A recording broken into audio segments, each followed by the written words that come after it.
Hello student, हम लोग पढ़ रहे थे भोजन के पाचन में काम आने वाले ऑर्गन्स के बारे में, जिसमें हम लोग पढ़ रहे थे मुख के बारे में। मुख में हम लोगों ने बता दिया था कि जो मुख होती है एलिमेंट्री कैनाल का या आहार नाल का प्रथम भाग होता है, या हम लोग बोल सकते हैं कि जो आहार नाल का जो प्रारंभ होता है वो कौन से भाग से होता है, मुख भाग से होता है। इसी के साथ साथ हम लोगों ने पढ़ लिया था कि जो मुख होता है उसमें पाई जाने वाली विभिन्न संरचनाओं और उनके कार्य के बारे में। टीथ में पढ़ लिया था हम लोगों ने, टीथ 4 टाइप्स के बताए थे, और इन 4 टाइप्स के जो टीथ होते हैं या चारों प्रकार के जो दांत होते हैं उनके फंक्शन के बारे में भी हम लोगों ने लास्ट क्लास में पढ़ लिया था। आज हम बात करेंगे एलिमेंट्री कैनाल के नेक्स्ट जो ऑर्गन है या अगला जो अंग है उसके बारे में। तो जो नेक्स्ट ऑर्गन है वो अपना वो है फेरिंग्स या ग्रसनी। तो अपना नेक्स्ट ऑर्गन क्या है भाई, फेरिंग्स या ग्रसनी।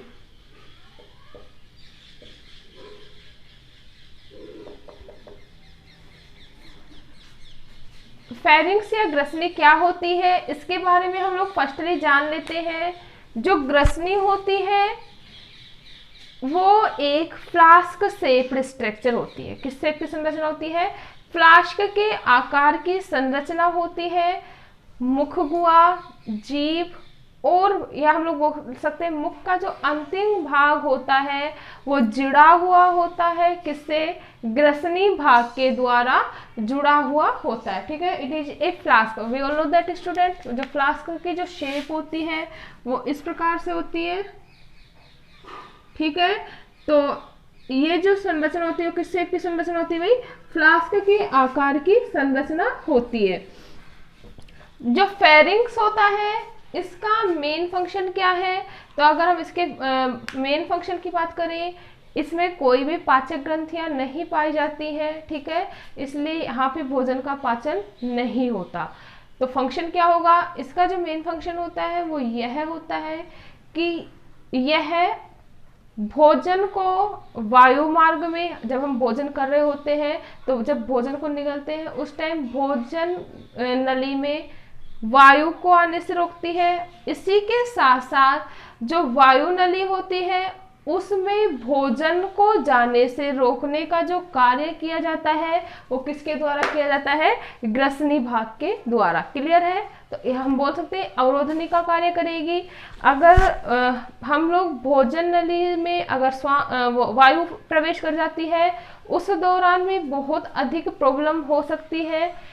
इसी प्रकार अगर श्वास नली में भी अगर भोजन चला जाता है तो बहुत ज़्यादा प्रॉब्लम हो सकती है। तो इनको रोकने का जो कार्य किया जाता है वो किसके द्वारा किया जाता है, ग्रसनी भाग के द्वारा किया जाता है। जो ग्रसनी होती है वो 3 भागों से मिलकर बनी हुई होती है। तो ग्रसनी में हम लोग बोल सकते हैं कितने भाग पाए जाते हैं भाई, 3 भाग। कौन कौन सा, जो फर्स्ट पार्ट होता है वो होती है नासा ग्रसनी।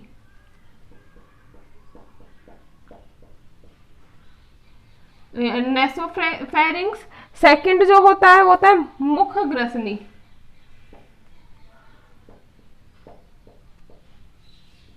और जो थर्ड भाग होता है वो होता है अधोग्रसनी। अधोग्रसनी। क्लियर है, तो हम लोग बोल सकते हैं ग्रसनी की संरचना को कितने भागों में डिवाइड किया गया है भाई, 3 भागों में। कौन कौन सा, ग्रसनी, नासा ग्रसनी, मुख ग्रसनी और अधोग्रसनी। क्लियर है, तो ये था हमारा ग्रसनी के बारे में।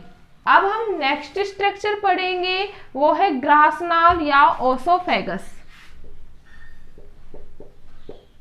ग्रासनाल या ओसोफेगस। जान लेते हैं क्या होता है ग्रासनाल या ओसोफेगस।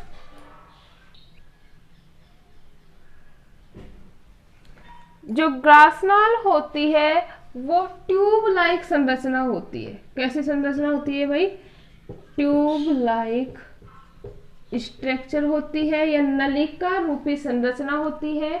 इसकी जो टोटल लेंथ होती है वो होती है 25 सेंटीमीटर। कितनी होती है? About 25 centimetre.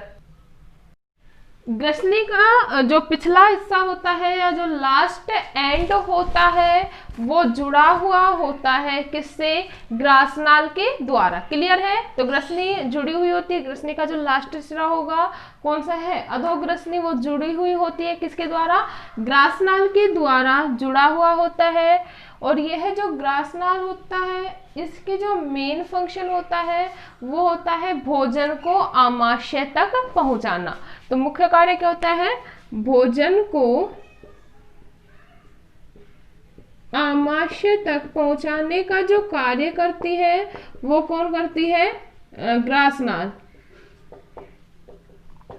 ठीक है। इसी के साथ साथ जो ग्रासनाल होती है उसमें कुछ श्लेष्मा ग्रंथियां पाई जाती हैं। क्या पाई जाती है? श्लेष्मा ग्रंथियां पाई जाती हैं। ये जो श्लेष्मा ग्रंथियां होती हैं इनके द्वारा श्लेष्मा का श्रवण किया जाता है और जो भोजन को लसदार बनाने का क्या करती है? कार्य करती है। तो श्लेष्मा ग्रंथियों का कार्य क्या होगा? भोजन को लसदार बनाना। भोजन को लसदार बनाने का कार्य करती है। और ग्रास नली में उपस्थित भित्तियां, इनमें एक विशेष प्रकार की क्रमानुकुंचन गति पाई जाती है। क्या पाई जाती है?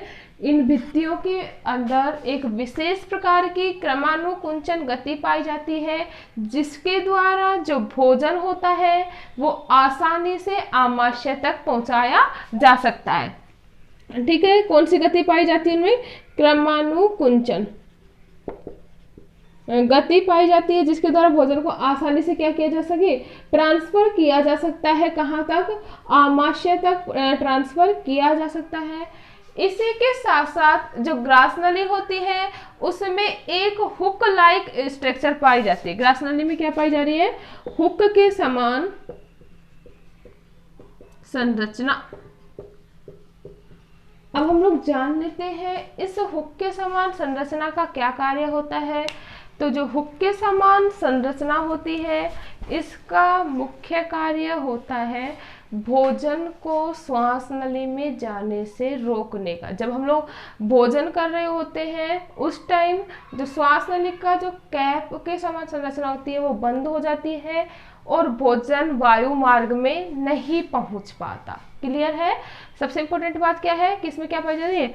एक हुक के समान संरचना जिसे बोल सकते हैं हम लोग घाटी द्वार या एपिग्लोटिस।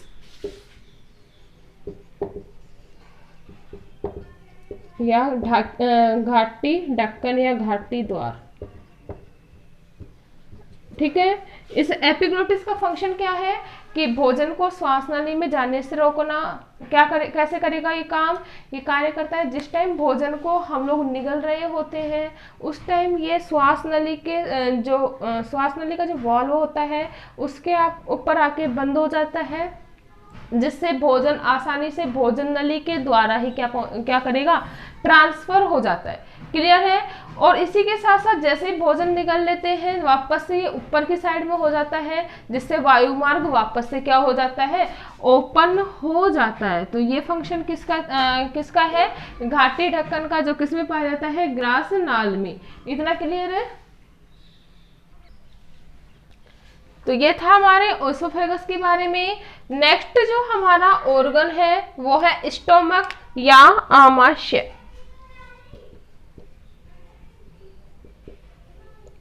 आमाशय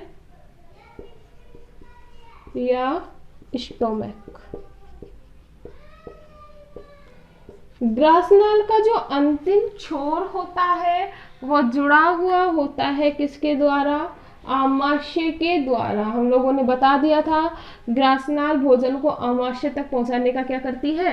कार्य करती है। ठीक है। जो आमाशय होता है जे शेप्ड की स्ट्रक्चर होती है। किसके आकार की संरचना होती है? जे के आकार की संरचना होती है, जिसमें विभिन्न प्रकार की पाचक ग्रंथियां पाई जाती हैं और भोजन का क्या होता है? पाचन होता है। क्लियर है? जो स्टोमक होता है, it is A soft organ. कैसा होता है? मृदु अंग होता है। स्टोमक जो पार्ट होता है, इसे भी 3 भागों में डिवाइड किया गया है। इनके बारे में हम नेक्स्ट क्लास में डिटेल से पढ़ेंगे। इतना क्लियर है?